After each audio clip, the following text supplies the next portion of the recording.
Chapter 1. Summer that began by accident. Summer came unexpectedly early with heat. Already at the end of May the sun was baking with such force that the dust on the country road to the mill rose in thick clouds, and the leaves of the trees became hard, rough to the touch. Henry woke up with the first roosters. He lay for a few minutes, listening to the sounds of the awakening village, the murmur of the river, the distant mooing of cows, the quiet creaking of shutters. These sounds were like music that he knew by heart. Going out into the yard, he smelled the damp earth and dew on the grass.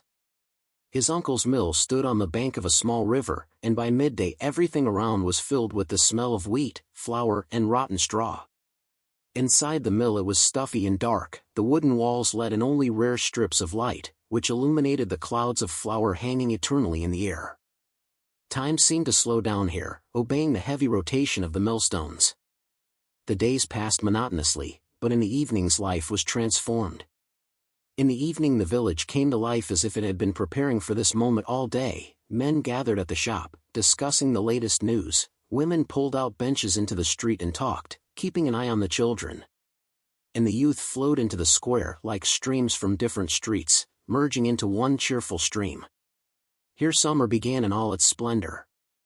On the first evening of dancing, when the sun had just set, Henry lingered at the entrance to the square, watching the boys tease each other, laugh, as the girls tie ribbons in their hair. The music spreading through the village seemed alive. It rang in the air, caught the hearts and did not allow you to stand still. The smells of fried pies, sweet berries and hay mixed, making the summer evening even brighter. And it was on this evening that he first saw her. She stood a little to the side, as if afraid to take a step forward.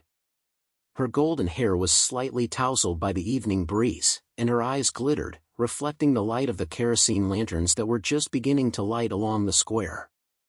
Henry felt his breath catch, and his heart seemed to stumble. All the other faces around him became blurred. He saw only her.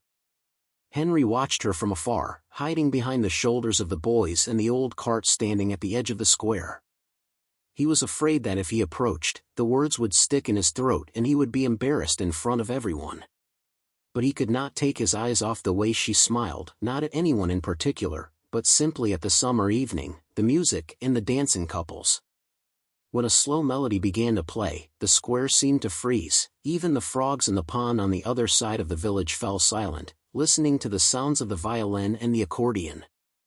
Henry stood with his hands in his trouser pockets, wishing she would look in his direction, to catch his gaze.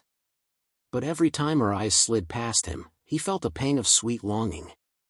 The night was falling quickly, the sky was darkening, the stars were appearing one after another, as if someone was lighting them with small matches.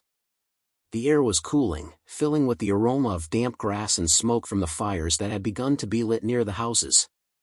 People did not immediately go home. For a long time you could hear voices, laughter, the clink of dishes from dinner. And Henry stood in the emptying square, looking at the stars and felt that this summer had begun completely differently than he expected, and because of that it was even more beautiful. That night he went to bed later than everyone else, lying in the attic under an open hatch through which wooden rafters stretched into the sky. He watched the falling stars and whispered to himself that he would definitely find out her name, that he would definitely be able to ask her to dance, and that this summer would be the most important in his life. Chapter 2. First Meetings. The next day Henry had difficulty getting out of bed. The night, full of starry thoughts and new dreams, did not let him fall asleep. But along with the sleepy heaviness in his body, there lived a strange lightness, as if the air had become a little more transparent, and the sky higher. Every movement seemed filled with hope, the splash of cold water on his face, the smell of freshly baked bread from his grandmother's kitchen, the morning crows of roosters outside the window. The day at the mill dragged on endlessly. The millstones rumbled measuredly and lazily, small particles of flour hung in the air, settling on hair and clothes, turning all the workers into white ghosts. Henry often stopped and looked out the window overlooking the distant road leading to the square, where he had seen her the day before. It seemed that if someone called him at that moment, he would jump from suddenness, so deeply did he go into his thoughts. After dinner he couldn't stay home. The sun hadn't set yet, and the sky was a soft gold. He took his bike and rode to the lake that lay beyond the village. The road ran along old birch trees, and each of them held some childhood adventure in Henry's memory. Here he had first broken his knee, here he had caught his first butterfly, here he had once looked for a lost barn key. When he reached the lake, his heart skipped a beat. On the shore, sitting on a large stone, her golden hair shimmered in the last rays of the sun. She held a book in her hands and every now and then raised her head, looking at the rippling water. The wind stirred the pages in her hair, from time to time throwing thin strands of hair, which she tucked behind her ear, onto her face. Henry wanted to leave, afraid that he would ruin this perfect moment. But he couldn't. Something inside him was pushing him closer, like a wave picking up a boat and carrying it to the shore. He sat a few steps away from her, trying not to make any noise. At first he simply listened, the splash of water, the occasional cries of seagulls, the rustle of reeds on the other bank. A strange calm, mixed with delight, grew in his chest. She noticed him only after a few minutes. She raised her eyes, held his gaze, and at that moment time again became viscous, like molasses, stretching between their gazes. Henry felt the warmth of her smile spreading through his body, like soft summer rain, and he wanted this moment to last forever. The sun sank below the horizon, leaving the sky in shades of lilac and indigo. Light sounds of chirping grasshoppers hung in the air, and everything around became surprisingly soft, as if the world was breathing with them. They sat on the shore, sharing the silence, and even without words they understood each other. That evening, everything took on a new meaning for Henry, the light of the stars, the rustling of the leaves, even the night chill that went right to his bones, seemed important and real. All he could do then was sit there, letting this moment fill his heart and mind. The wind brought the smell of water, freshness, the slightly salty aroma of willow branches bending over the bank. He felt that right here, in this silence, something was born that he had never experienced before, the hope of a summer that he would remember forever. Chapter 3. Summer Days and Starry Nights.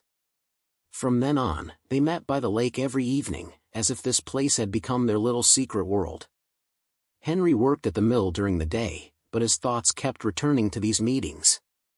He caught himself smiling for no reason, his heart skipping a beat at the memory of her gaze and soft laughter. Work, heat, endless heavy sacks of flour, all this became just a background for waiting for the evening. The meetings began with awkward moments when they sat silently on the stones, listening to the evening sounds of the forest and the splash of water. But as soon as one of them began to tell a story, the awkwardness disappeared. Henry shared funny stories from his childhood, about how he once locked himself in the barn for the whole day and was sure that he would become a ghost there.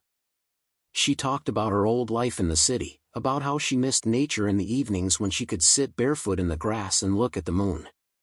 Together they picked flowers in the meadow, wove wreaths and laughed when the wind ruffled their hair and carried the petals across the water. They jumped on the stones in the shallows, ran away from each other with joyful squeals, playing real games, like children. Sometimes they lay down on the cold boards of the old pier, looking at the sky, and tried to count the stars, and then fell asleep next to each other, tired, but happy. Sometimes it started to rain in the evening.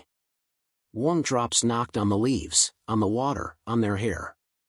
They did not hide, they laughed, spun around in place, holding hands, and felt how the cold moisture mixed with the hot beating of their hearts. The rain washed away everything unnecessary, leaving only the two of them in this world.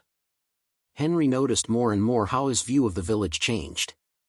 Every familiar path, every slope, every copse was now filled with meaning. Here they laughed, here she showed him her favorite clearing, and here they sat so close that they could hear each other's breathing.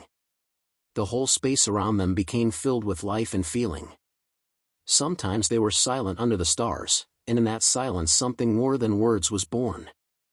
Henry had never thought that silence could be so complete, so cozy. He felt in his place, next to her, under the endless night sky, in this summer world where time seemed to slow down to give them a chance to remember every moment. One of those evenings they found an old boat near the shore. Henry repaired the rotten boards, and now they sailed on the smooth, dark water, where the moons and stars were reflected. The boat moved quietly, and each stroke of the oars sounded like part of the great symphony of the night. In these moments, he understood, everything that had seemed important before this summer ceased to matter. There was only this lake, the soft light of the moon, her hand in his, and the feeling that the whole world had stopped, watching them. Chapter 4. When summer comes to an end. The days began to grow shorter. The sun set a little earlier, and in the mornings there was a slight coolness in the air, foreshadowing the approach of autumn. Henry noticed how the grass grew stiffer, how the evening mists hung longer over the lake, hiding their boat in a milky haze. But it was precisely these changes that made each meeting with her especially poignant. They caught each hour together, as if they wanted to save up a summer for a lifetime. More and more often, their conversations turned into long silences. They sat on the shore, looking at the silvery surface of the water, and both felt that time was passing. With each passing day, the sounds of flocks of birds flying away sounded more and more distinctly, and the cheerful laughter of children in the village, where the school year was beginning, was heard less and less often. In the evenings, the old people closed the shutters earlier, and the square where the music played was empty before dark. One of the last evenings they sat on the old bridge and watched the full moon slowly rise over the black forest. Henry felt her trembling next to him, not from the cold, but from thoughts they did not dare to say out loud. He saw her fingers clutching the fabric of her skirt, her eyes shining in the moonlight, and a heaviness rose in his chest that could not be dispelled by laughter or a whisper. That night they talked about the future. She talked about how she would have to go to the city to her parents, where a new school, strict teachers, and a completely different life awaited her. Henry listened silently, feeling his heart squeeze more and more with each word she said. For him, this summer had become everything, a discovery, and a home, and a love that he had previously known only from books. Towards morning they walked along the forest, seeing each other off to the very end of the path. The sun was just beginning to gild the tops of the trees, and the world around was surprisingly quiet. When they stopped, he took a stone out of his pocket, a smooth, gray one that he had once found at the bottom of the lake. Henry put it in her palm, squeezing her fingers as if he wanted to leave a piece of himself forever. When her silhouette disappeared in the morning haze, he stood on the path for a long time, feeling the cold dawn creeping under his thin shirt, and he could not bring himself to leave. The wind ruffled the leaves, bringing the smells of the forest and water, and it seemed that summer really ended at that very second. Years later, Henry often returned to that summer in his thoughts. He remembered every evening on the shore, every drop of rain, every rustle of grass, every star that they counted together in the black sky.